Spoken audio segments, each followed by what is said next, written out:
Le monde a atteint le point de non-retour avec des cataclysmes les plus spectaculaires les uns les autres l'entraînant assurément vers le clap de fin annoncé par la Bible. Avec la guerre mondiale en cours de préparation au Moyen-Orient, des catastrophes naturelles sont devenues légion dont certaines vous couperaient le souffle. Ce que les hommes ont tendance à appeler changement ou dérèglement climatique ne sont que les signes annonciateurs de la fin des temps annoncés dans les prophéties bibliques. Le monde continue d'avoir les pieds dans l'eau avec plusieurs pays ayant connu des inondations records, notamment au Brésil.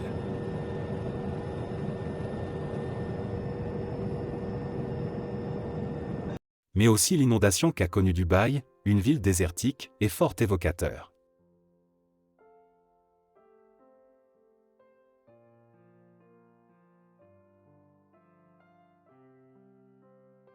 Plusieurs autres pays également ont récemment été inondés. S'alourdit au Kenya, les intempéries ont fait 188 morts en 2 mois. Il a plu énormément. Le phénomène El Niño a aggravé la situation la saison des pluies. Comme signe annonciateur de ce qui s'en vient sur la Terre, je voudrais attirer votre attention sur un autre fait, non des moindres, qui va se dérouler dans le fleuve Euphrate et aura des conséquences dramatiques et irréversibles pour la Terre et ses habitants.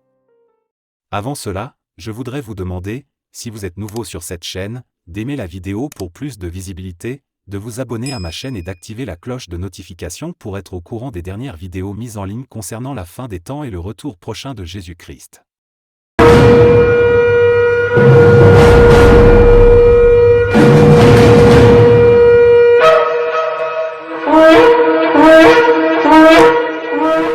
Autant nous connaissons des changements de température les plus extrêmes dans le monde, autant un fleuve en particulier a connu un assèchement ces dernières années. Il s'agit du fleuve Euphrate. La décrue des eaux de l'Euphrate a révélé de nombreux sites archéologiques anciens. Une grotte mystérieuse y a également été découverte. La grotte est si mystérieuse que son origine semble inconnue. Les spéculations vont bon train sur l'origine de la grotte, à savoir si elle est humaine ou démoniaque. Il est impossible de dire que les grottes se sont formées d'elles-mêmes. À y regarder de plus près, cette hypothèse ne tient pas la route car on peut voir plusieurs compartiments, des escaliers ainsi que des couloirs nous conduisant dans une forteresse ou un labyrinthe. Certaines personnes suggèrent que les grottes étaient des prisons. Quelle que soit leur origine ou l'usage qui en est fait, d'étranges bruits ont pu être captés sortant de certaines de leurs parois. Suivons plutôt.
On peut affirmer, sans le risque de se tromper, qu'il s'agit de cris, de gémissements de créatures qui n'ont rien d'humain.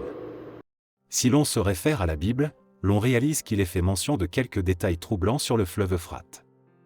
Le verset 14 du chapitre 9 du livre d'Apocalypse nous dit que 4 anges y seront déliés. À l'écoute de ces bruits étranges donc, l'on peut dire, sans le risque de se tromper, qu'il s'agit d'anges qui ont été liés, ligotés, enchaînés. Les déliés au moment arrêté par Dieu est synonyme de grand malheur pour la terre, ceci dans une série de 3 malheurs. Le premier malheur est passé.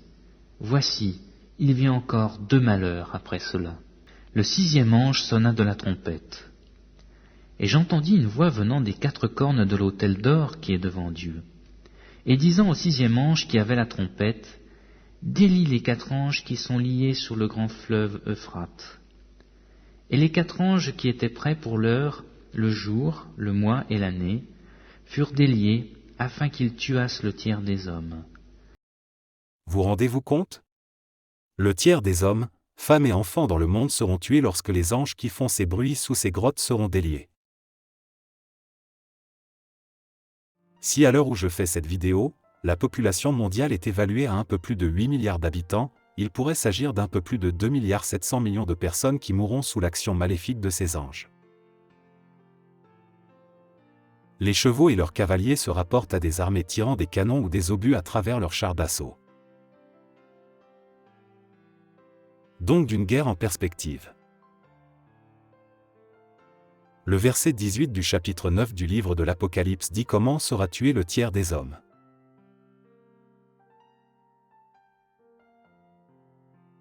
L'association de ces 3 éléments nous emmène à conclure que ce sera un modèle réduit de l'enfer sur terre.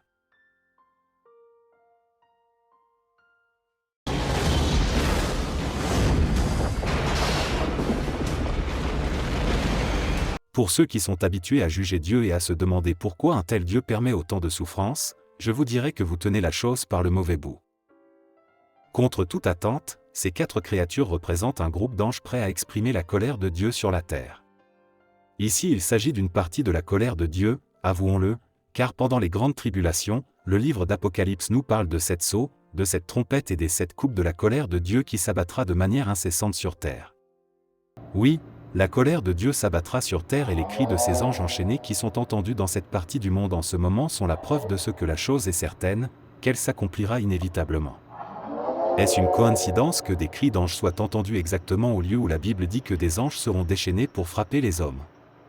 La réponse est non. Pour toi qui es tombé sur cette vidéo, estime-toi privilégié de connaître ces choses avant qu'il ne soit trop tard. Aucun homme ne peut se soustraire à la colère à venir. Aucune œuvre ni aucune religion ne peut garantir à quiconque le salut. Oui, Dieu est en colère contre tous les fils et filles de la rébellion. Il n'y a pas 1000 solutions pour y échapper, mais une seule. La colère de Dieu est une notion qui ne contredit pas son amour.